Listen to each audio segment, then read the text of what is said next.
हाणे शहीद बशीर खान कुरैशी हुजे हा त अहिड़ा सिंध जे हाल न थियनि हा। उहो हुजे हा सुजाॻ हुयो, उहो न्याणी जी हेल्प सिंध जी मदद कंदो। उन खां सवाइ जहिड़ो न्याणियूं अधूरियूं थियनि। हाणे न्याणियूं कंहिंखे धां ॾियनि, कंहिंखे हेल्प लाइ थियनि।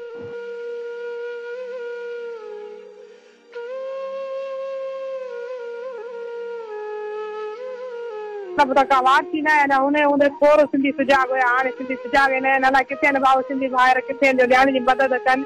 मतलब एन टाइम ते ही वक़्तु आहे न्याणी जी मदद करण जो। न्याणी पुकारे पुकारे थकिजी पइनि पर मदद लाइ को वार नथो ॾे भाऊ। शहीद बशीर खान कुरैशी हुजे हा त भाऊ मालकी थिए। हाणे उन खां सवाइ सिंध अधूरी थी वई भाऊ।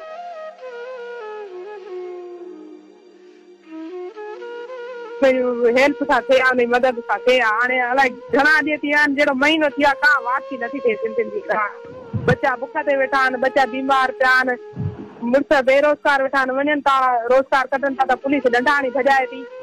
हाणे घर में वेहनि त छा वीचारा कनि।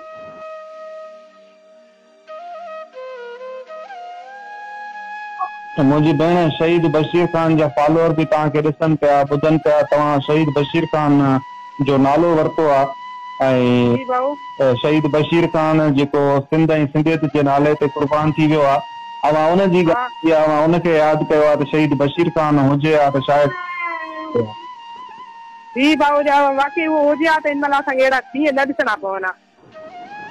सही आहे।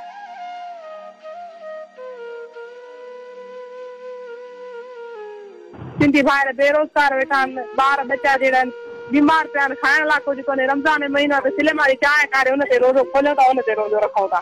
हाणे पंहिंजी सिंधियुनि ॿाहिरि खे न चवंदासीं ॿिए कंहिंखे चवंदासीं भाऊ तव्हां पाण ॻाल्हि कयो। बसि हुयो त सिंधी हुयो पंहिंजो बशीर खान कुरैशी, हुन खां ॿियो कुझु बि न आहे मुल्क में भाऊ।